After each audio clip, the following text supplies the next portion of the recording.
안녕하세요. 라이트하우스입니다. 최근 집값이 많이 상승되면서 더 오를 것인가 아니면 지금이 정점인가에 대해서 많은 분들이 고민하고 계신데요. 그래서 부동산에 대해 잘 알고 있거나 전문가들의 도움을 받고 있는 대기업이나 연예인, 정치인 등의 부동산 관리에 촉각을 곤두세우며 이들이 살 때는 지금이 살 때, 이들이 팔 때는 지금이 팔 때라는 생각을 하는 사람들이 있습니다. 그래서 오늘은 이들이 현재 부동산 규모를 늘리느냐 축소하느냐를 보고 앞으로의 부동산 시장의 흐름이 어떻게 진행될지에 대해 생각해보는 시간을 갖겠습니다. 우선 많은 전문가들이 자산 관리에 관여하며 주식, 달러, 부동산, 금 등 다양한 방법으로 재테크를 하는 대기업의 현황부터 보시겠습니다. 현재 가장 이슈가 되는 것은 이번 달에만 1조 규모의 부동산을 매각한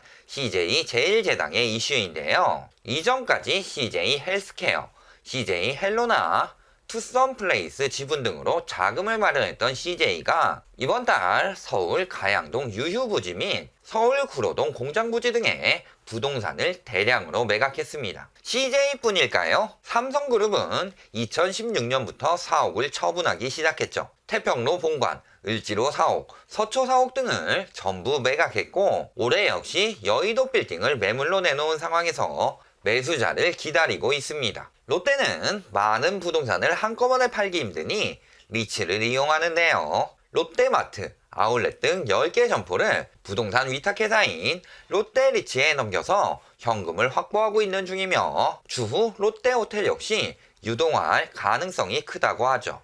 홈플러스 역시 리스를 통해 금액을 유치하려 했으나 잘 되지 않자 자산운용사에 우량점포 3개를 매각해 재임대하는 방식을 사용하는데요. 신세계 역시 실적이 감소하니 이전까지 한 번도 없었던 이마트 자가점포 매각을 결정하고 13개 점포의 토지 및 건물을 처분하기로 내놓은 상황이고요. 한진그룹도 종로 송현동 부지와 제주도 파라다이스 호텔 매각 계획이 있는 상황입니다. 이에 대해 한 재계 관계자는 대기업들은 땅과 건물로 자산을 불려왔으나 재벌 부동산 공시제도 도입 및 보유세 인상을 피하기 위해 매각하는 움직임을 보이고 있다고 하죠.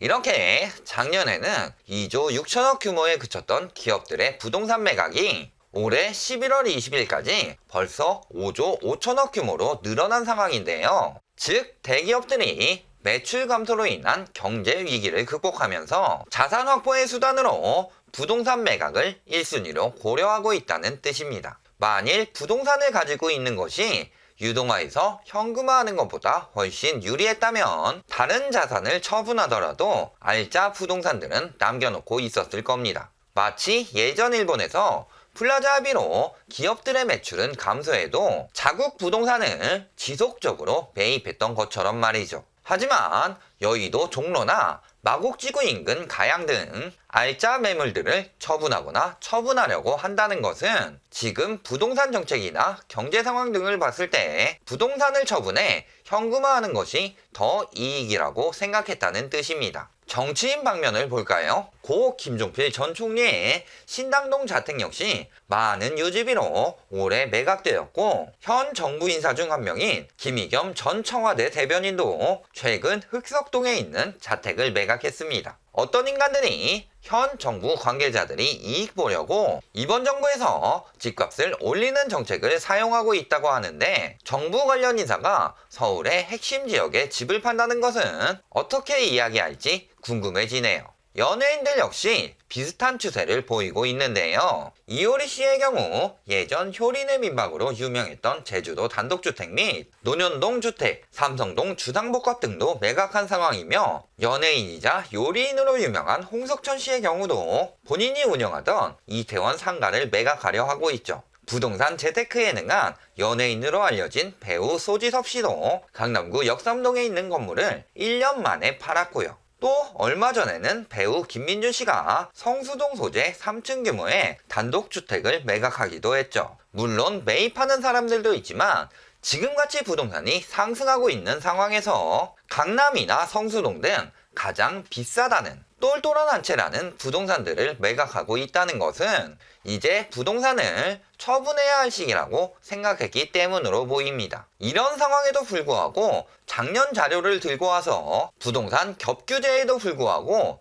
다주택자들은 더 늘었다며 정부의 고강도 부동산 대책이 무색해졌다는 이야기까지 나오고 있는데요. 이들이 해석하는 방식에는 큰 문제들이 있죠. 우선 작년 9.13 대책 이후 거래량이 급감했습니다. 그러니 당연히 이 통계의 대부분은 9.13 이전의 자료로 늘어난 부분이 반영된 거죠. 게다가 다주택이 늘었다고만 하는데 실제 30개 초과의 다주택을 가지고 있는 가구 수가 대폭 감소하고 있으면서 이 주택들이 무주택 또는 30개 이하의 다주택을 가지고 있던 사람들에게 퍼져가고 있습니다. 이게 무슨 뜻일까요? 주택 투기 시장에 편승해서 갭투기로 집을 많이 샀던 사람들이 집을 팔고 있다는 뜻이죠. 특히 굉장히 많은 주택을 가지고 있던 사람들, 예를 들어 개인 파산 영상에서 말했던 수원 영통 800여 명 원룸 사기꾼이나 동탄 300채 고위경매 쓰레기, 창원 192채 파산 등의 사례도 나온 만큼 다주택자들의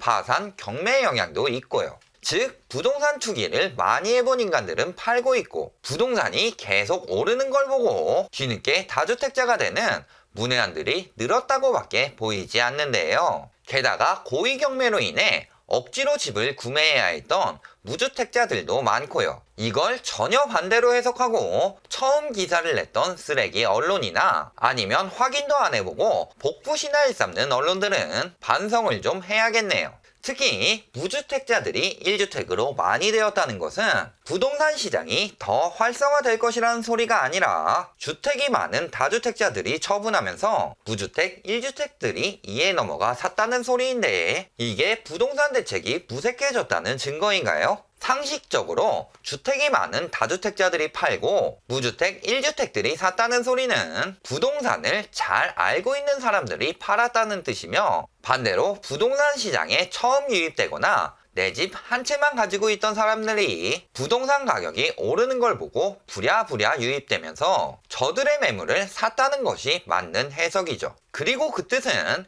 부동산 시장에 오래 있었던 눈치 빠른 사람들이 이미 빠져나가고 있다는 뜻이고요. 이렇게 이들에게 팔아서 시세 차익을 올리고 있다는 것은 부동산 시장의 생태를 잘 알고 있는 이들이 몇 개월만 호가를 유지하면 조급한 사람들이 생겨난다는 것을 잘 알고 있기에 담합으로 호가를 유지해서 사람들을 낚으려 기다리고 있었다는 뜻이며 이로 인해 더 오를 것 같다고 느꼈던 조급한 수요들이 이 비싼 가격에 매수하면서 가격이 오름세를 보였던 것이죠. 하지만 부동산으로 자산을 형성했던 세대가 아닌 근로소득을 통해 자산을 모아서 대출까지 최대한 받아 구매하는 30대 등의 수요들이 과연 이제 얼마나 남아있을까요? 이렇게 조급한 마음을 가지고 매수했던 수요들은 더 이상 살 수 있는 여력이 없으며 새롭게 유입되는 수요들 역시 점점 더 줄어들 수밖에 없습니다. 그럼에도 아직까지도 호가를 계속 유지하고 담합하면서 버티면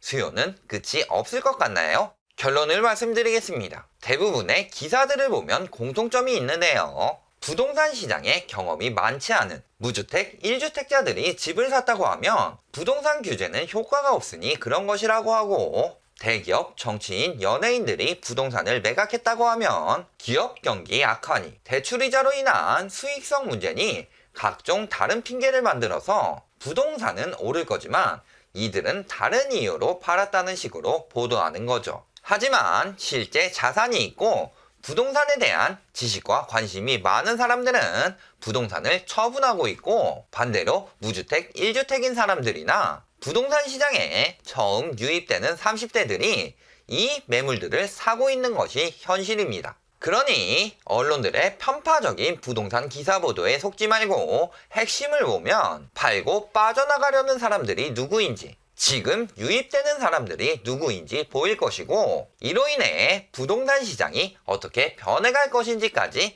눈에 보이실 겁니다. 이제 부동산 시장에 마지막이 다가오고 있습니다. 기득권들이 팔아치우고 있다는 여러 가지 정황들이 나오고 있음에도 아직도 부동산 시장은 더 오를 것이라는 이야기들은 그런 여론들을 형성해서 더 비싸게 팔려는 의도일 뿐이며 그 한계는 머지않아 나타날 것이라는 사실을 꼭 기억해 두시고 지금 상투를 잡고 매수하는 우를 범하시지 않기를 바랍니다. 오늘 영상이 도움이 되셨다면 좋아요, 구독, 알림 부탁드립니다.